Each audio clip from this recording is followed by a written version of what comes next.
ज्ञानतिमिरान्धस्य ज्ञानञ्जनशलाकया चक्षुरुन्मीलितं येन तस्मै श्रीगुरुवे नमः। नमो विष्णुपादाय कृष्णप्रेष्ठाय भूतले श्रीमते भक्तिवेदान्त स्वामिन्निति नामिने। नमस्ते सारस्वती देवे गौरवाणी प्रचारिणे निर्विशेषा शून्यवादी पाश्चात्यदेशतारिणे। नमो महावदन्याय कृष्णप्रेमप्रदायते कृष्णाय कृष्णचैतन्यनामने गौरतुसे नमः।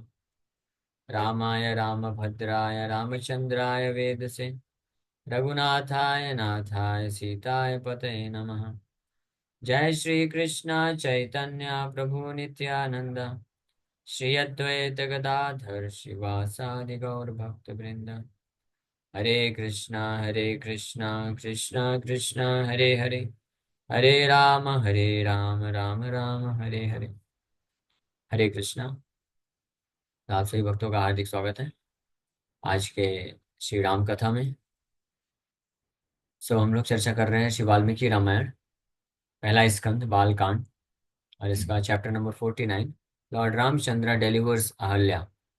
अहल्या का उद्धार भगवान रामचंद्र के द्वारा किया जाता है इस अध्याय में। तो कल हम लोग चर्चा की है कि इंद्र को जब शाप मिला गौतम ऋषि के द्वारा, तो शाप के कारण इंद्र जो है भोग करने के लिए, इंद्र भोग करने के लिए अ, वो जब कठिनाई अनुभव किए तो देवताओं के पास जा करके वापस से जो है वो इच्छा प्रकट करते हैं इंद्र तृप्ति करने के लिए, जो वो जरूरत है वो पूरा किया जाए। तो इस प्रकार से देवताओं के रिक्वेस्ट करने पे पितृ देवतागण इंद्र को वो जनन इंद्रिय प्रदान करते हैं, जिसके बल पे वो वापस से भोग कर सके। इंद्रस्तुमेश वृषणस्तदा प्रवृत्ति राघवा गौतमस्य प्रभावेन तपसस्य महात्मना। O descendant of Raghu, by the power of the austerity of the great soul Gautam, from then on, Indra, who had lost his testicles, became fitted with the testicles of a ram. तो गौतम ऋषि से शाप प्राप्त करने के बाद इंद्र जो है अपने जनन इंद्रियों को खो बैठे हुए वापस से पितृ देवताओं के मदद से वो प्राप्त करते हैं। तदागच्छ महातेज आश्रमं पुण्यकर्मणा तारेणां महाभागाम् अहल्यां देवरूपिणम्। O greatly powerful one, therefore come to the ashram of the sage of pious acts. Deliver this greatly fortunate Ahalya of celestial form. तो फाइनली रिक्वेस्ट कर रहे हैं विश्वामित्र मुनि भगवान रामचंद्र को कि अब आप पूरा इतिहास बता दिए कि कैसे कैसे गौतम ऋषि के द्वारा इंद्र को भी श्राप मिला और अहल्या को भी श्राप मिला। और अहल्या कई हजारों वर्षों से उस श्राप के कारण जो है कष्ट भोग रही थी, पनिशमेंट दंड प्राप्त कर रही थी। तो विश्वामित्र मुनि भगवान रामचंद्र से चाहते हैं कि वो जा करके उस अहल्या का उद्धार करें और उसको मुक्त करे इस श्राप से। Shri Vishwamitra wanted Lord Ramchandra to enter Gautama's ashram because the curse on Ahalya was effective until his arrival. तो भगवान रामचंद्र जब तक गौतम ऋषि के आश्रम में नहीं जाएं तब तक अहल्या का श्राप से मुक्ति नहीं हो पाएगा। तो विश्वामित्र मुनि रामचंद्र भगवान को इस प्रकार से रिक्वेस्ट करते हैं। विश्वामित्र वचा श्रुत्वा राघव सह लक्ष्मण विश्वामित्रं पुरस्कृत्य तमाश्रममथाविशत्। विश्वामित्र के वचनों को सुन करके भगवान राघव लक्ष्मण के साथ विश्वामित्र मुनि के पीछे पीछे जो है निकल पड़ते हैं उस आश्रम की ओर जहाँ पे अहल्या को श्राप मिला हुआ है। ददर्श च महाभागां तपसा द्योतित प्रभाम लोकैरपि समागम्य दुर्निरीक्षां सुरासुरै प्रयत्नां निर्मितां धात्रा दिव्यां मायामयीमिव सतुषावृतां साभ्रां पूर्णचन्द्रप्रभामिव धूमेनापि परितागिं गिं दीप्तामग्निशिखामिव मध्ये अम्भसो दुराधर्षां दीप्तां सूर्यप्रभामिव. They saw that greatly fortunate lady. She was blazing with the illumination of austerity, incapable of being seen by humans, demigods, or the asuras, even in proximity, as if a completely bewildered celestial lady, painstakingly constructed by the Creator, like the brilliance of the full moon, when clouded and covered over by mist, like the impenetrable flame of fire, completely covered in all directions by smoke, or like the sun's bright glare, difficult to be seen amidst the waters of the cloud. तो विश्वामित्र मुनि और राम लक्ष्मण जब पहुंचे आश्रम में, तो वो देख पाए अहल्या को. हालांकि अहल्या को श्राप मिला था कि कोई भी मनुष्य, देवतागण या असुर उनको देख नहीं सकते थे. लेकिन विश्वामित्र मुनि कोई साधारण, वो तो इंसान नहीं है, मन्य, वो तो महान ऋषि हैं, और राम और लक्ष्मण तो भगवान हैं. तो वो देख पाए और इस बात का आभास कर पाए कि वो जो अहल्या है वो काफी भ्रमित है और बहुत ही ज्यादा कष्टमय स्थिति में है. उनकी स्थिति ऐसी है, हालांकि तपस्विनी होने के कारण उनके स्वरूप से तेज, तो काफी तेज प्रकाशित हो रहा है, लेकिन शाप के कारण वो तेज जो है ढका हुआ है, जैसे चंद्रमा जो है बादल के पीछे ढक जाता है. हाँ, उस प्रकार से अहल्या भी प्रकट हो रही है. तो merely by the presence of Lord Rama, Ahilya became free from the curse of Gautam. Ahilya blazed with the illumination of the austerity of consuming only air. कितने हजारों वर्षों तक ये श्राप मिला था अहल्या को, तो केवल जो है हवा से सांस लेकर जी रही थी. ना तो कुछ खा सकती थी, ना तो पी सकती थी. इतनी इसके कारण, ये हजारों वर्षों की तपस्या के कारण अहल्या जो है दिव्य तेज से प्रकाशित हो रही. भगवान रामचंद्र की उपस्थिति के कारण इमीडिएटली वो गौतम ऋषि के श्राप से मुक्त हो गई. And she appeared to be a celestial lady superior to a human lady. वो एक दिव्य स्त्री के रूप में बन हो जाती है. साधारण स्त्री, मनुष्य समाज की स्त्रियों से ऊपर श्रेष्ठ हो जाती है. She was covered over by the mist of the way the inner portion of a flower of a creeper around a tree is covered over. She was not harsh to the eyes and yet invisible, and therefore she has been compared to the glare of the image of the sun. So इस शाप के कारण अहल्या, हालांकि इतना तपस्या करने के कारण दीप्तिमान है, तेज निकल रहा है, बट साधारण मनुष्य और असुरों के द्वारा वो देखी नहीं जा सकती थी, क्योंकि ऐसा श्राप विष्णुमित्र मुनि ने दिया था. सा हि गौतम वाक्येन दुर्निरीक्षा बभूवः त्रयाणामपि लोकानां यावत् रामस्य दर्शनम्. सा पश्यान्तमुपागम्य तेषां दर्शनमागता. By the words of Gautama, she had become invisible to the three worlds until she attained the audience of Lord Ram. Now that the curse's end was approaching, she came to see Rama, Lakshmana and Vishwamitra. Gautam ऋषि के शाप के कारण अहल्या जो है पूरे तीनों जगत में किसी के द्वारा देखी नहीं जा सकती थी, जब तक भगवान रामचंद्र का दर्शन न मिल जाए. अब भगवान रामचंद्र का दर्शन मिलते ही उनका जो शाप है वो खत्म हो गया. अब वो भगवान रामचंद्र, लक्ष्मण, विश्वामित्र को अप्रोच कर रहे हैं, उनके पास आ रहे हैं. राघवौ तु अतिथि तस्या पादौ जग्रतुस्तदा स्मरन्ति गौतमवचा प्रति जग्राह सा च तौ. The two descendants of Raghu, her guests, then touched her feet. Remembering Gautama's words, she worshipfully touched them. So Gautam ऋषि बोले थे शाप देते वक्त कि भगवान रामचंद्र के दर्शन से आप इस शाप से मुक्त हो जाएंगे, और भगवान राम का जब सेवा आप करेंगे तो वापस से आपको वो सौभाग्य मिलेगा, मेरी पत्नी के रूप में वापस से मैं स्वीकार कर लूँगा. तो गौतम ऋषि के इन वचनों को याद आया. याद करते हुए भगवान रामचंद्र और लक्ष्मण जो कि उनके गेस्ट बन के पहुंचे आश्रम में, तो क्योंकि वो एक महान ऋषि गौतम ऋषि की पत्नी है, तो ब्राह्मणी है, तो इस भाव में भगवान राम लक्ष्मण जो है उनके चरणों को स्पर्श करते हैं। और अहल्या भी अपने पति गौतम ऋषि के वचनों को स्मरण करते हुए प्रति जग्राहा सचतनु तव, उनको भी बड़े ही सम्मान पूर्वक पूजा के भाव से स्पर्श करते हैं। So Ram and Lakshman touched her feet since she was the wife of a senior sage. She remembered her husband's words noted in text 35. So ये भगवान रामचंद्र का एक बहुत ही महान दिव्य गुण यहाँ पे प्रकाशित हो रहा है कि हालांकि अहल्या ने इतना जो है अ, भयानक कर्म किया था, इंद्र ने ये कार्य किया, अहल्या के साथ संग किया, तो निश्चित रूप में वो तो बहुत ही गलत कर्म हुआ इंद्र के लिए भी, क्योंकि इंद्र एक इतने महान देवता हैं, देवराज हैं, देवताओं के राजा हैं। बट अहल्या के द्वारा इस चीज को करना ये और ज्यादा निंदनीय था।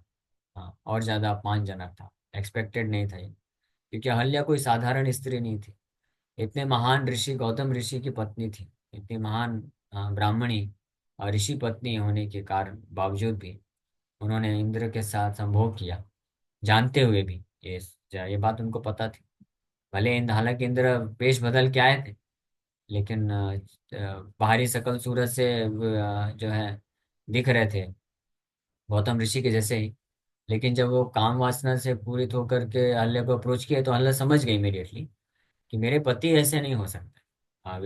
ये गौतम ऋषि महान ऋषि हैं, काम वासना से पूरी तरह से मुक्त है, महापुरुष है, तो कभी इस प्रकार से मुझे संभोग करने के लिए नहीं प्रेरित कर सकते। तो इमीडिएटली उनको समझ में आ गया था कि ये इंद्र है, लेकिन वो भी अपने काम को नियंत्रित न कर पाने के कारण इंद्र के साथ संग की, जो कि एक बहुत ही महान दुष्कर्म है।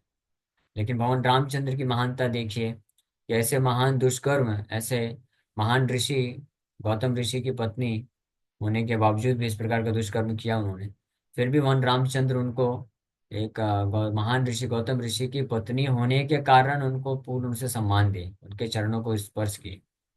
तो ये हमको एक सदाचार, भगवान रामचंद्र इसलिए मर्यादा पुरुषोत्तम है, सदाचार सिखा रहे हैं कि अगर कोई भी व्यक्ति है या भक्त है, तो भले ही माया के वशीभूत होकर के कभी वो गलत आचरण कर देते हैं, लेकिन हमको अपनी मर्यादा का पालन करना, उसमें उल्लंघन नहीं करना चाहिए, उसको हमेशा पालन करना चाहिए। वरिष्ठ भक्त का भी कभी ऐसा हो सकता है कि कोई सीनियर है, कोई वरिष्ठ है, तो कुछ जो है वो कुछ ऐसा आचरण कर देते हैं जो कि आचरण भक्तों के करने योग्य नहीं है। तो हमको अपने जो कर्तव्य है, सदाचार है, उसको नहीं भूलना चाहिए। हमको ऐसा नहीं करना चाहिए कि जाके हम उनको निंदा करें, गाली गलौज करें या पिटाई करें, हाथापाई करें, ये इनअप्रोप्रिएट। तो ये एक शिक्षा यहाँ पे वन रामचंद्र दे रहे हैं कि अहल्या को भी वो पूर्ण रूप से सम्मान प्रदान किए, उनके चरणों को स्पर्श करते हैं। पाद्यमर्घ्यम तथाथित्यम चकार सुसमाहिता प्रतिजगरा काकुत्स्थो विधि दृष्टेन कर्मणा। So with a very composed mind, she gave them water for washing their feet. अभी इतने हजारों वर्षों तक ये दंड श्राप से दंडित होने के कारण और इतनी महान तपस्या की, हजारों वर्षों तक केवल हवा पी करके जी रही थी अहल्या। तो इतना तपस्या करने के कारण अब उसका मन जो है पूरी तरह से शुद्ध हो चुका है, कंपोज्ड माइंड, यानी विचलित नहीं हो रहा है। हाँ, तो ये होता है रिजल्ट। अगर हाँ कोई व्यक्ति कुछ अपराध करता, पाप करता है, तो उसको दंडित करना ये उसके हित के लिए होता है। इसलिए ये हित क्या होता है उससे कि वो उस पाप कर्म करने से जो गंदगी प्राप्त करता है हृदय में, वो दंड के द्वारा तपस्या के माध्यम से उससे मुक्त हो जाता है, स्वच्छ हो जाता है।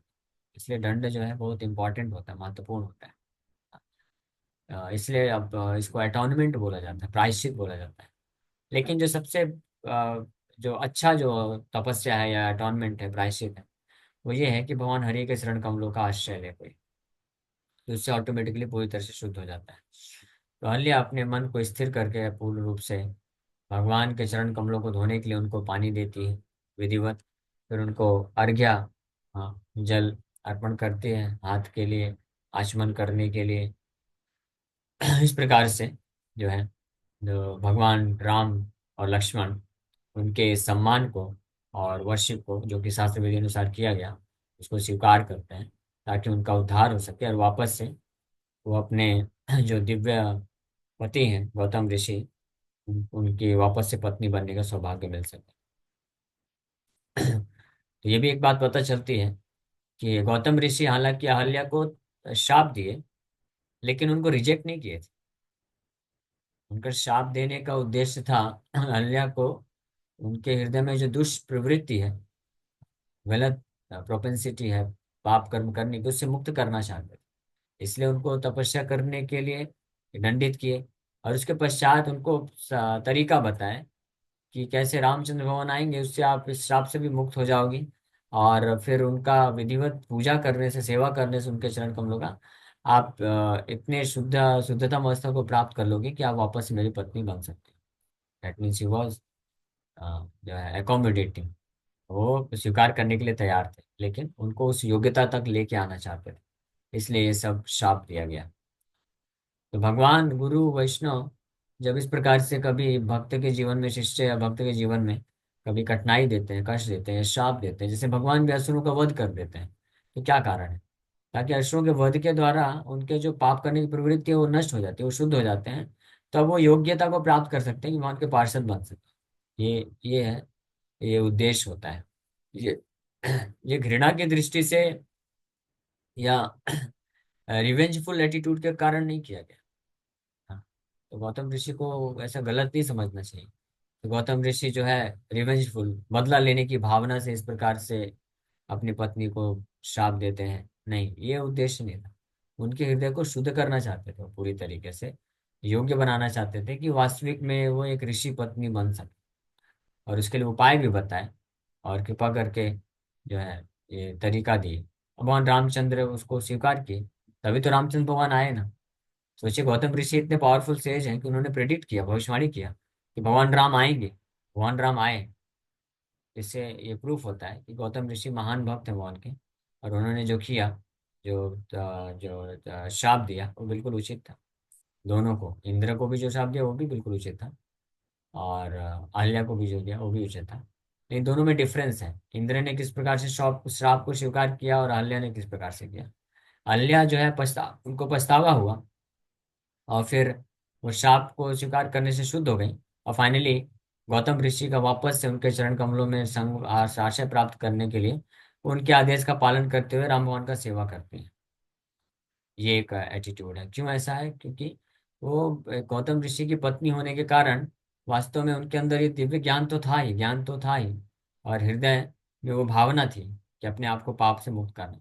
लेकिन वहीं दूसरी ओर हम देखते हैं कि इंद्र जो है, अ, उल्टा पश्चाताप करने की बजाय इंद्र तो और क्रोधित होते हैं, और इंद्र ये सोचते हैं कि मैंने तो ये सही कार्य किया देवताओं के रक्षा के लिए। हमने कल चर्चा किया था, और कैसे वो वापस से आर्टिफिशियली, कृत्रिम रूप से उस श्राप से मुक्ति का तरीका अपनाते हैं, और वो उसमें सफल भी हो जाते हैं। तो that is not a good etiquette, वो सही नहीं। So it is understood that Ahilya was purified of all her sinful contamination by now, and was thus able to serve Lord Rama with determination. इसे समझ में आ रहा है कि अहल्या को जो श्राप मिला गौतम ऋषि से, उसके कारण वो सभी अपने पाप करने की प्रवृत्ति से शुद्ध हो गए, तभी भगवान रामचंद्र को साक्षात दर्शन कर पा रही, और उनको पूरा दृढ़ निश्चय के साथ सेवा करने का मौका मिल रहा है। श्रील प्रभुपाद जी लिखते हैं, as explained in the 28th verse of the 7th chapter, a person who has completely ended the reactions of all sinful activities, who is fully engaged by being freed from all duality of material existence, becomes engaged into service to the Supreme Personality of God Krishna. येषां tu antagatam papam जनानां पुण्यकर्माणां ते द्वंद्व मोह निर्मुक्ता भजन्ते माम दृढ़व्रता। जिनके सारे पाप खत्म हो जाते हैं, वो भगवान की भक्ति में, सेवा में दृढ़ता पूर्वक लग सकते हैं। तो हमारे जीवन में जब कभी दंड होता है, ये दुख आता है, कष्ट आता है, तो समझना चाहिए वो दुख और कष्ट हमको शुद्ध करने के लिए होता है।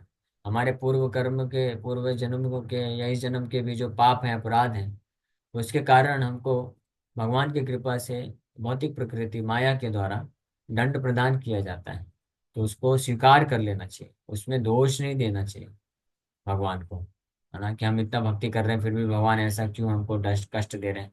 नहीं, आप भक्ति करते रहिए, और जो कष्ट है उसको सहन करना चाहिए और स्वीकार कर लेना चाहिए कि हमारे ही पूर्व जन्म के पाप कर्मों के कारण हमको ये मिल रहा है।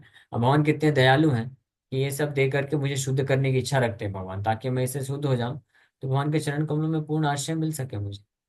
तो ये होते हैं ऐसे भक्तों के भाव, जो जो बहुत निकट भविष्य में भगवान के चरण कमलों का आश्रय प्राप्त करने के लिए योग्य बनने वाले। लेकिन ऐसे व्यक्ति जो भगवान को दोषारोपण करते हैं और अपने कष्टों को, जो जीवन में दुख आता है, कष्ट आता है, उसका जिम्मेदार या तो भगवान को समझते हैं या अन्य किसी व्यक्ति को करते हैं, दोष देखते हैं, तो वो और कर्म के बंधन में फंसते चले जाते हैं। ऑलरेडी पिछले जन्मों के पाप कर्म के कारण दुख भोग रहे हैं, अब इस दुख के कारण अन्य लोगों का निंदा करते हैं, उनको रिस्पॉन्सिबल समझते हैं, तो इसके कारण और ऐसा कर्म कर जाते हैं और इस प्रकार से और फंस जाते हैं बंधन में। लेकिन जो समझदार होते हैं, बुद्धिमान होते हैं, जिनका उद्धार होना निश्चित है, तो वो कभी कभी किसी को दोषी नहीं ठहराते अपने जीवन में आने वाले दुखों को। वो हृदय से स्वीकार कर लेते हैं कि हमारे ही पूर्व कर्म के कारण ये मिल रहा है, तो ठीक है, हम इस स्थिति में रहते हुए भी हम भगवान का सिंसियरली सेवा करेंगे, भजन करेंगे, भक्ति करेंगे। भगवान जब इस प्रकार का भाव देखते हैं किसी भक्त के हृदय में, तो भगवान अपने से भी उसके ऐसे अ, जो पाप कर्म के कारण जो फल मिलना होता है उसको कम कर देते हैं भगवान दया करके। क्योंकि भगवान जानते हैं, क्योंकि मेन उद्देश्य क्या है कि दुख देना या कष्ट आना संसार में किसी व्यक्ति के जीवन में उद्देश्य है उसको रेक्टिफाई करना है, वो शुद्ध होना चाहिए उस भावना से। तो लेकिन जो व्यक्ति होते हैं जो वैष्णव बनते हैं, वैष्णव भगवान को समर्पित करते हैं, तो भगवान देखते हैं कि ये तो ऑलरेडी रेक्टिफाई हो रहा है, तो इसको फिर इतना दुख क्यों देना। ठीक है, पिछले जन्मों में इसने बहुत भयानक कर्म कर दिए हैं, पाप हो गया, अपराध कर लिया है, लेकिन उद्देश्य क्या है, दंड दे करके इसको जो है शुद्ध करना था। लेकिन अभी ये मेरे चरण कमलों का आश्रय ले लिया है, स्वीकार कर रहा है, और अब नहीं कर रहा है कोई पाप कर्म अपराध वगैरह, और शुद्ध भक्ति मार्ग में लग गया है, तो चलो मैं इसके जो पिछले पाप कर्म हैं वो ऐसे करोड़ करोड़ जन्मों को उसको खत्म कर देता हूँ, या उसको बहुत कम करके भगवान थोड़ा सा दे देते हैं बस। तो ये सोचिए इससे कितने भगवान दयालु हैं। तो इसलिए कभी ऐसे भगवान को दोष नहीं देना चाहिए, वो तो दया करते हैं। ऐसा नहीं कि भगवान हमको दुख में रखना ही चाहते हैं, नहीं, भगवान तो चाहते हैं हम पूरी तरह से सारे पाप कर्म के सजा से हमको मुक्त करना चाहते हैं, लेकिन हमको उसके लिए तैयार रहना पड़ेगा ना। हमको अपने आप को रेक्टिफाई करना, अगर हम ये स्वीकार कर लेते हैं भगवान के, हम भजन में लग जाएंगे और कोई पाप नहीं करेंगे, अपराध नहीं करेंगे, पूरी तरह से हम समर्पित करेंगे, तो भगवान बहुत खुश हो जाएंगे। ओके, ठीक है, तो इसके जो आने वाले जितने भी दुख है, कष्ट, उसको खत्म कर दो। यमराज जी को भेज देंगे एप्लीकेशन, भगवान बोलेंगे हो गया रेक्टिफाई, छोड़ दो। और जब पूरी तरह से शुद्ध हो जाएगा, तो भगवान फिर फाइनली माया देवी को बोल देंगे इसके सारे जो है पूर्व के जितने भी हिसाब किताब अकाउंट सब क्लियर कर दो, क्रेडिट और डेबिट सब बैलेंस कर दो, और इसको भेज दो मेरे धाम। भगवान इस प्रकार से कार्य करते हैं। ठीक है, ओके, यहीं पे विराम करते हैं। Thank you very much. किसी भक्त का कोई प्रश्न है तो पूछ सकते हैं। हरे कृष्ण कृष्ण कृष्ण हरे हरे, हरे राम राम राम हरे। हरे इससे कृष्णा संबंधित प्रभु। आपको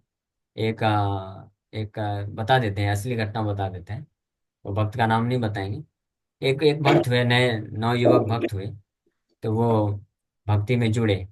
हाँ, और जो है बहुत प्रेरित हुए प्रभुपाद जी से, प्रभुपाद जी की शिक्षाओं को, गीता भागवत को पढ़ करके। नवयुवक ही थे, कॉलेज में पढ़ाई करते थे।